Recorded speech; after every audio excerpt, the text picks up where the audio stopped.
Le premier article traite des limites de l'Union européenne. Il a été écrit par Michael Thumann et il a été traduit de l'allemand depuis la revue Die Zeit, hebdomadaire fédéral dont le siège se situe à Hambourg. L'article datant de 2005, il doit être remis dans le contexte de l'époque, puisque 15 ans se sont écoulés depuis et les frontières de l'Union européenne ont évolué. L'auteur s'interroge sur ce qui légitime l'existence de frontières pour un ensemble communautaire en perpétuelle évolution. Il dit que le droit est l'élément fondateur des frontières de l'Union européenne, mais que celui-ci ne se substitue pas entièrement aux critères géographiques et historiques.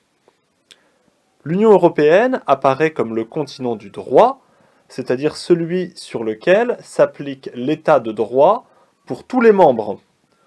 Aussi s'interroge-t-il lors du deuxième paragraphe. Faut-il vraiment que nous accueillions dans la famille européenne tout peuple qui, l'hymne européen aux lèvres, s'affranchit de ses despotes? Sommes-nous devenus incapables de dire non? Cette phrase illustre l'ambivalence de l'Union européenne qui s'établit comme un modèle d'ouverture, un modèle d'élargissement perpétuel fondé sur les libertés individuelles et le respect des droits de l'homme, et sa nécessité de rester un ensemble cohérent tant sur le plan géographique qu'institutionnel. Aussi présente-t-il une autre approche. Certains prétendent que l'Union européenne se fonde sur un socle commun qui est la religion et la culture. Aussi, si la religion chrétienne sert bien de socle commun à l'Union européenne, elle devrait, pour cela, s'élargir bien au-delà de ses frontières, jusqu'à l'Est, en intégrant la Russie orthodoxe, voire au Proche-Orient, où les minorités chrétiennes orientales sont encore très présentes. La culture, quant à elle, pose également problème. Si l'Union européenne est issue d'un socle culturel à dominante anglo-saxonne et latine, il lui faudrait alors s'élargir au-delà de l'océan et intégrer les pays anglophones, voire certains pays francophones du continent africain.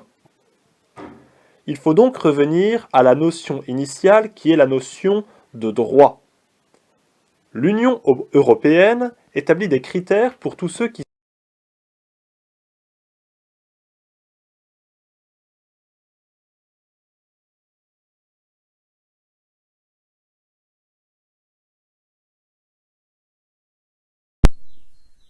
Donc que reste-t-il aujourd'hui des élargissements possibles de l'Union européenne? En 2005, il identifiait, l'auteur de l'article, trois types de pays qui seraient susceptibles d'adhérer à l'Union européenne. Les pays véritablement candidats, qui à l'époque étaient la Roumanie, la Bulgarie, la Croatie et la Macédoine. Alors il faut noter qu'aujourd'hui, trois de ces pays-là, la Roumanie, la Bulgarie et la Croatie, sont membres de l'Union européenne. La Macédoine, quant à elle, n'est plus véritablement candidate et ne semble plus véritablement en mesure d'intégrer l'Union européenne, en tout cas pas dans l'immédiat. Ensuite, il y a les pays potentiellement candidats. Il s'agit ici de la Serbie, du Monténégro et de la Bosnie-Herzégovine. Aucun de ces États pour l'instant n'a entamé de démarche sérieuse d'adhésion à l'Union européenne.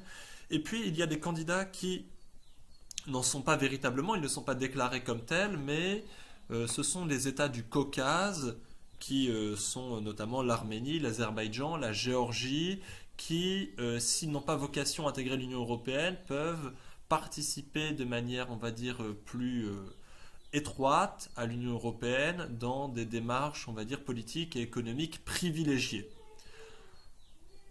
Depuis 2013, avec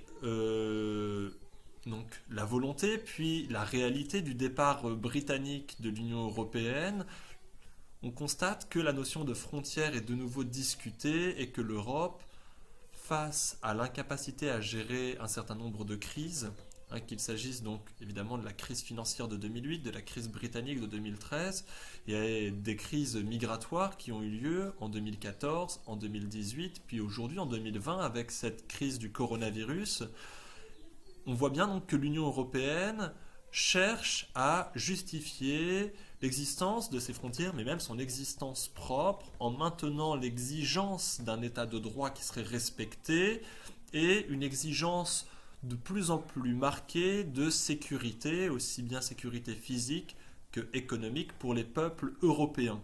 Les défis qu'elle va devoir affronter pour les années, voire les décennies à venir, c'est de prouver en fait au reste du monde sa capacité à affronter les crises, sa capacité à protéger les peuples et sa capacité à créer de la croissance et de la prospérité pour les États membres. Donc voilà pour ce premier article, j'espère que vous avez pris des notes. N'hésitez pas éventuellement à m'envoyer des messages ou à laisser des commentaires pour pouvoir poser vos questions et ainsi approfondir le sujet.